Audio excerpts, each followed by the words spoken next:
You're listening to Three Things to Know with Stephanie Haney, with experts and insiders on what you need to know in Northeast Ohio. Hi, everybody. Welcome back to the Three Things to Know podcast. I'm your host, Stephanie Haney, and I am just absolutely so thrilled at the guest that I have to talk with today. I have been dying to talk to this person. She is so interesting. I'm talking about the Cleveland Browns Chief of Staff, Callie Brownson, and perfect timing to talk to her because it's March. We're right in the middle of Women's History Month, and there is so much women's history happening right now in the NFL. Just the other day, the NFL hired its very first Black female official, Maya Chaka. Absolutely incredible. At Super Bowl 55, just a couple of months ago, we had for the first time a female official on the field and two female coaches at the Super Bowl. Both of those coaches, by the way, on the Tampa Bay Buccaneers. That's the only NFL team with two female coaches full-time on staff, and they won the Super Bowl. Just saying, if we're looking for something unique about the Tampa Bay Buccaneers, aside from the fact that, they just got Tom Brady, they got Gronk, all of those things, that is definitely a identifying factor for the Tampa Bay Buccaneers. Last year, Katie Sowers was the first female ever to coach in a Super Bowl, so this year, we have doubled the number of female coaches in the Super Bowl. I like the way those numbers are going. Hopefully we can keep that trend on the upswing. Right now, though, we do have more work to do, but let's celebrate the fact that there are 8 female full-time NFL coaches that were on coaching staffs in 2021, and 6 of those 8 female coaches took teams to the playoffs, and one of those is our very own Cleveland Browns Chief of Staff, Callie Brownson, who took the Cleveland Browns to the playoffs for the first time in so long. And we got to beat the Steelers in the AFC wildcard round. Not only did we go to the playoffs, we had a win. She was a big part of that.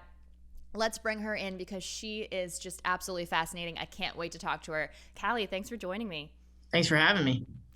You have definitely had an incredible career so far. You were just named one of 2021 Cleveland Magazine's most interesting people. Congratulations on that. And no shortage of interesting things to talk about with you. You've just wrapped up your first season with the Browns, your second season in the NFL. You started with the Buffalo Bills, of course, who have been at the forefront of bringing women into the coaching space in the NFL. How has working for the Browns organization been different than working for the Bills organization? Yeah, I think that's a great question. And I can't say enough good things about both organizations. I mean, to your point, working in Buffalo was an incredible experience for me. From ownership down, the Pagulas are very progressive in the sport of football and really want to see diversity and inclusion skyrocket. And they talk the talk, but they walk the walk, and they always have. And then all the way through Brandon Beane, who's the same way, very, very into hiring the best for the position, regardless of anything. And then obviously Coach McDermott, who's a phenomenal leader as it pertains to that. I was very, very fortunate, for my time in Buffalo. And then I come to the Browns, very similar from the top down, from ownership all the way through Andrew Berry and Coach Stefanski. It's what we really believe in. So I've been very fortunate in my NFL career to work for 2 organizations that have been so progressive and really, like I said, walking the walk as it pertains to diversity and inclusion and getting more women involved and just diversity hires in general. So I consider myself very fortunate in the 2 places that I've been able to work. Well, we're very fortunate to have you. I can tell you this trifecta as a lifelong Browns fan has been very nice from the person watching the game side of the thing. Now, I want to talk about your transition to coaching in the NFL. You talk about Bills head coach Sean McDermott. You actually met him at the NFL Women's Careers in Football Forum that was in Indy back in 2019. Now, this was a few years ago. It's 2021 now. We've still only got a handful of female NFL coaches. So I'm just wondering, what does a forum like that look like back then? What are they talking to you about in terms of what your possible future is with a career in the NFL as a woman? Yeah, I mean, I think all of us knew at the beginning of this that, like anything, it was going to be a process.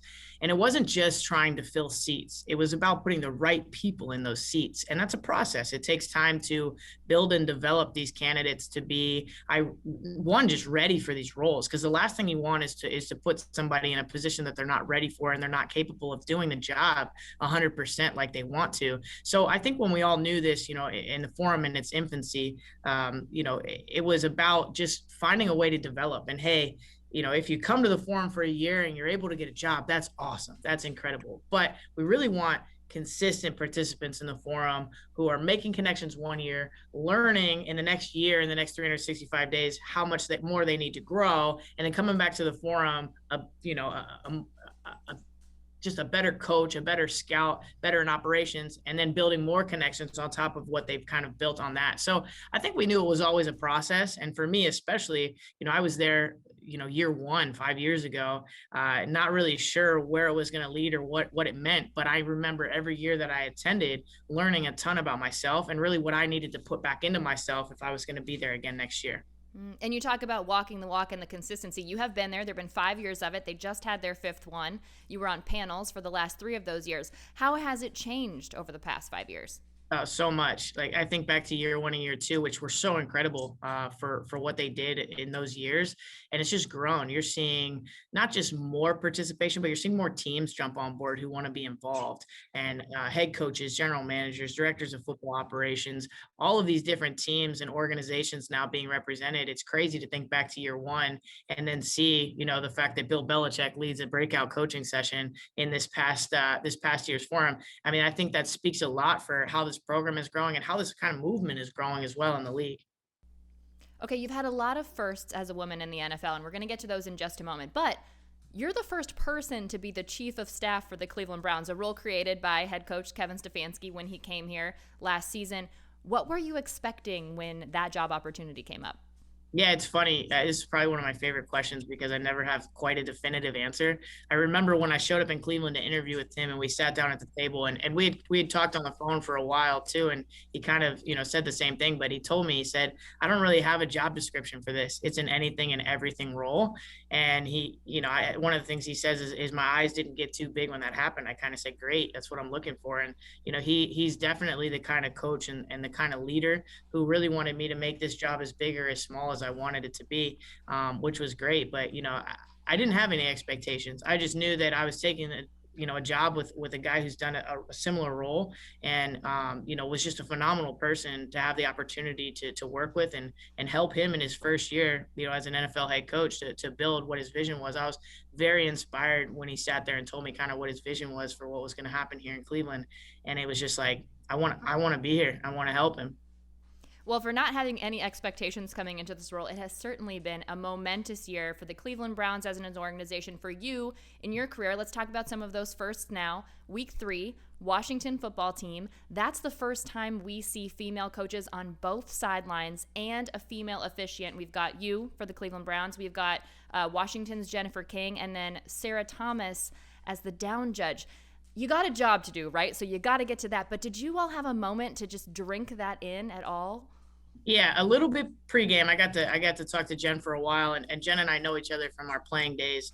So it was just great. It was kind of cool to walk out onto an NFL field and see one of your old friends on the other sideline coaching, just like you. It was kind of like a surreal opportunity. And both of us got to catch up separately with Sarah right before the game. And then at the end of the game, as Sarah was leaving the field, we all got together and said, this is awesome, and we still have a ton of work to do, and let's keep, setting a good example. And I thought that was a really cool moment because I think we all knew how great that moment was, but we were all very excited for the door that moment opened up for the rest of women who are involved in this. That photo of the 3 of you together was just incredible to see. I know that meant a lot to a lot of young girls who have dreamed about getting into the NFL. That wasn't the end of it, though. In November, you got the opportunity to serve as the first female interim position coach when you led the Browns tight end group to that win against the Jacksonville Jaguars. Now, that makes you, effectively, the highest-ranking female coach in NFL history. Now, this is just 2 seasons into your NFL career. No pressure or anything. Does that add any kind of a pressure to your, performance? No, I don't think so. I think I've always had the mindset that, these things are opportunities, good opportunity, growth opportunities. And that's exactly what that was for me. I mean, we went into a 2020 season that we knew was going to throw us curveballs left and right, no matter how well we tried to plan things, no matter how great our contingency plan was. And obviously you saw that happen a little bit later in the season. But I mean, for us, I knew at some point that my number was going to be called in that capacity. Maybe I wasn't sure that it was going to be that, but I knew I was going to have to step up in ways this year that I didn't necessarily plan for. for in 2020. So you see those things as opportunities. It's an opportunity to grow, and that's exactly what I did. And I was really honored, that they wanted me to fill in there. I thought that was an incredible, amount of trust in me from Coach Stefanski and Coach Van Pelt to step in and do that. And it was just, to me, it was a great opportunity. I've gotten asked, did you feel nervous? Did you feel this? I was excited. Like, what a cool opportunity, to go out and do what I love. And that's really what it was. And obviously your performance in those moments definitely speaks for itself, so much so that both of those moments are now featured in the Pro Football Hall of Fame in Canton, which you've recently got to see. What was it like seeing that memorialized there? Yeah, it was really cool. It was really cool. I had never been to the Pro Football Hall of Fame to start. So that whole building had me as a football fan just like in awe. It was an incredible place to go and see all those different artifacts and so many awesome moments in the game that we all love so much. And then obviously to see the display was awesome. But, what I felt when I got there, it wasn't about me. It was cool to see that there was female representation in the Pro Football Hall of Fame.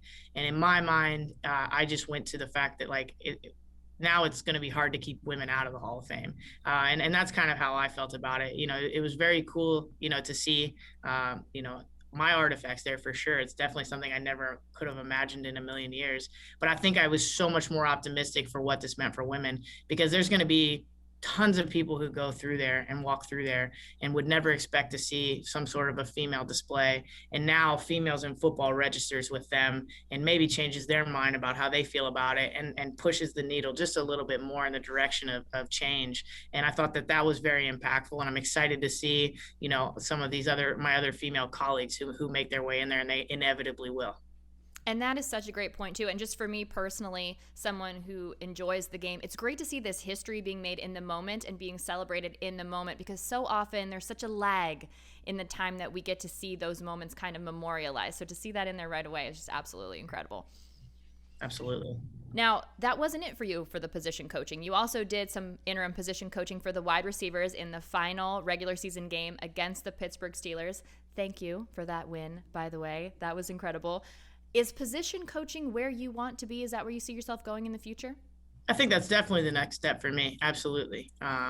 It's interesting because if you look at Coach Stefanski's kind of trajectory, that's exactly what it is as well. And that's such a great way to do it from a learning perspective and a knowledge and understanding perspective. So absolutely. I think that the next goal really for me is to work my way to eventually being, qualified to be a position coach.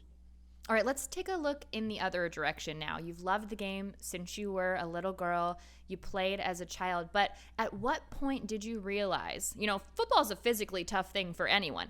At what point did you realize that this would be more difficult for you because you are a woman?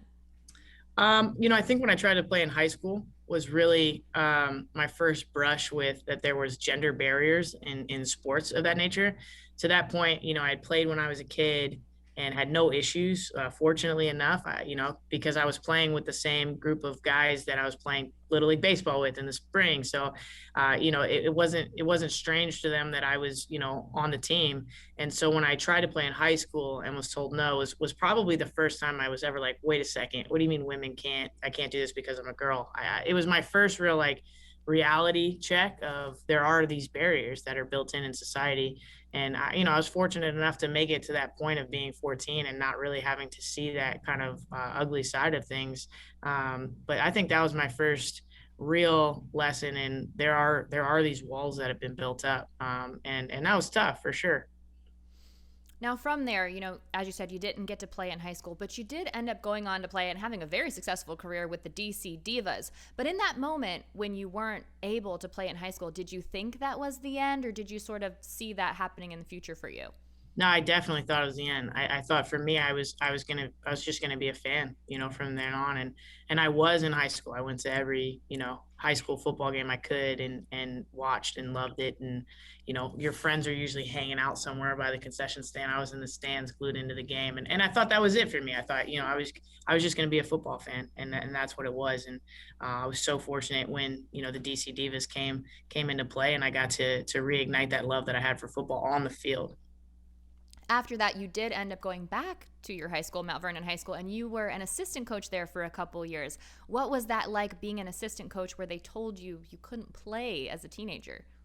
I just felt like I was a big part of the change. I didn't have any resentment about it. I think it's all part of a process and a journey, and it all led me back there to coach again and change the minds of every player and coach that I was around there. So I felt more than anything that I had a great opportunity to be a proponent of change in that community, and really kind of educate especially the young men, that women can do anything, and there are no barriers for that. So yeah, I think I felt more inspired to be change than I felt kind of like, oh, I'm gonna prove to them that I should have always been able to do this. I was happy to be able to evoke that change in my community.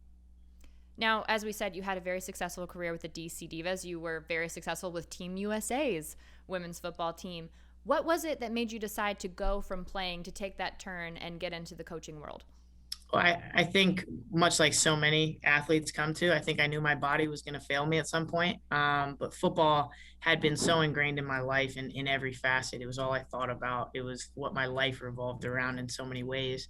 And so at the time I was also, coaching, and coaching softball at that time, before it kind of struck me that I started to have the first, like thoughts of coaching football.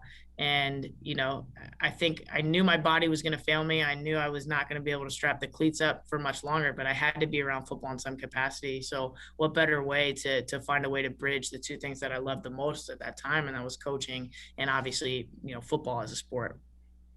All right, let's talk about another first for you. In 2018, you became the NCAA's first Division I full-time female coach at Dartmouth, and it was actually the players that played a big role in that. What was that? Yeah, it was kind of a cool situation. So I was there. I met Buddy Stevens down at a Manning Passing Academy camp down in Louisiana. He invited me up for a 2-week training camp internship with them, and I was with the wide receivers, and just who I am and how much I love the game and my passion, and me kind of bringing that passion of wanting to make them better to those 2 weeks. I developed a really great bond with that wide receiver core. And it's funny because like I had no idea what was going on, but one day at practice they're like, "Hey, when is your internship over?" And I was like, "Oh, next week." And at that point they went over to Buddy Stevens' office and said, "What do we have to do to keep her here? We want her here. We think we can be better with her here." And I had no idea what was going on. I didn't even find out until after he offered me the position. But that was a really cool moment because I think we get into everybody gets into coaching for different reasons, I guess. But for me, it was always about the players. Like, I think it's so awesome to be able to have the opportunity to enrich people's lives and make them more successful people on and off the field. So that's what it's always been about for me. So for that moment, for that to have clicked with them, it meant a lot to me. And after such a short time, too, they just really recognized right away. They were like, we have to have Callie here. We need to do something about this. That's incredible. And speaking about making the players' lives better, it's not just about their personal development, but also their safety. That was a big part of what you did at Dartmouth. Tell me about that. Yeah, I think Buddy Stevens is at the forefront of such an awesome movement, and it was something that I really believed in too in my time with USA Football. It's something USA Football preaches through their national teams and all of the camps that they put on. So I was also in the mind of like, we have to protect this game, and by protecting this game, we have to find a way to protect the players. And so with that being said, Buddy was at the forefront of so many different things. We had no contact, no tackling practices. We used the MVP robots, which were really, really cool, that are buzzing around, that we use to simulate, game-like situations for tackling angles and all kinds of different ways that we use those to protect the players. And it ended up benefiting us in such a way. And it was really cool to be a part of that because, again, if you want to protect the game, you start by protecting the players. And I learned so much from him because, his mind is always spinning. How can we make this safer? How can we protect this? How can we keep our guys healthy? Like, it's constantly going in that. So just to be around such an innovative person who's really trying to preserve the game, I thought was awesome. It was a great experience for me. I can tell you, being a fan of the game, love to watch the game, always cringe when I see a big hit or when I see the players celebrate by slapping each other in the helmets. I'm like, you guys get hit in the head enough. Stop doing that. Does your work continue in that space today and trying to make the game safer for everyone? Yeah, I've been involved still with USA Football on their football model development council. And so a lot of what we're doing right now is trying to make the game safer from the youth level up. I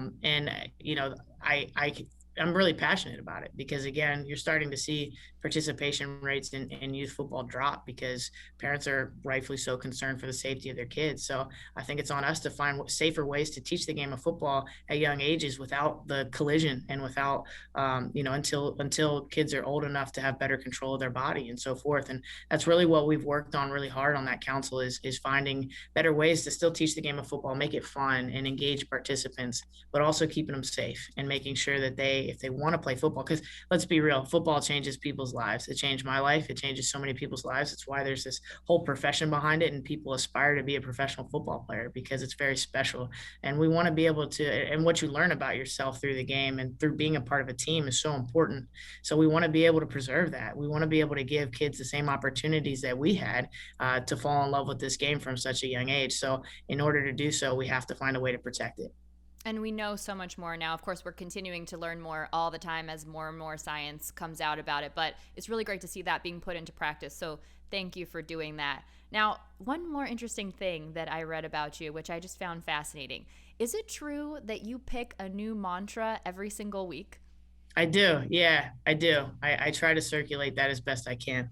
Where do you look for inspiration for that? I mean, I get it from really anywhere. I like to study a lot of famous leaders, famous athletes. I listen to a lot of podcasts on leadership, on motivation, and so forth. And so if something strikes me, I write it down, and that's my theme of the week. Okay, can you share what is your mantra right now? Yeah, the one that's on my board at the moment is yesterday's home runs do not win today's games. It's a Babe Ruth quote. And for me, that just means how are you growing this week? Because your victories last week don't matter anymore. And that is perfectly apropos for the incredible season that you've had in the NFL. All of the home runs, or we'll call them touchdowns, just for the sake of talking about football. Yeah, perfect.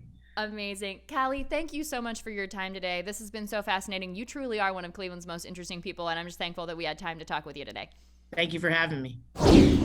What an absolute inspiration, really making history in the moment for the NFL, but still focusing forward. I love the way she shares those mantras. By the way, she shares them on social media as well. So if you're not following her, I recommend it. On Twitter, she is Cal Brown 17. That's both on Twitter and Instagram. Again, that's Cal Brown 17.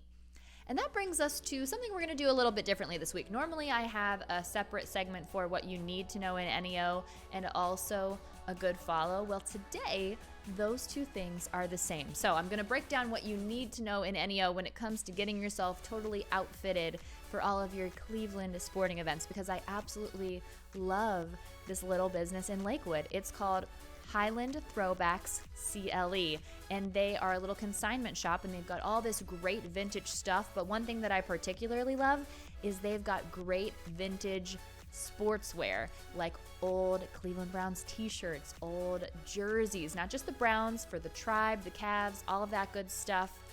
Very cool stuff. Tons of vintage stuff aside that too, if you just want a little bit of nostalgia. Again, it's in Lakewood. It's called a Highland Throwbacks CLE, and here's why they're also a good follow, because they post photos of the drops that they get when people come in and bring things for sale. So you already know what's good before you get there. And you can follow them on Instagram at Highland Throwbacks CLE. There's nothing better than knowing what's going to be there for you before you get there. And then you can see it, get excited about it, rush in there, hope that you get it before somebody else pops in there, because the stuff does go fast. But that's definitely something that I was keeping an eye on this season. I sort of channeled my energy into not being able to go to the games, to looking up cool vintage throwback Brown stuff, and they've definitely got a lot of it. So if you're going to be in the Lakewood area, this is down the street from Mally's Chocolates on Madison Avenue. It's right at the intersection of Mars Avenue, and the address is 15220 Madison Avenue in Lakewood. They're typically open Wednesday through Sunday, but of course, as we know, hours are shifting around and stuff like that, so make sure you check the hours before you go. And also, check out that Instagram so you can see if they've maybe got a new drop of something that you're interested in, if you're looking for that vintage sportswear or, just a little bit of nostalgia.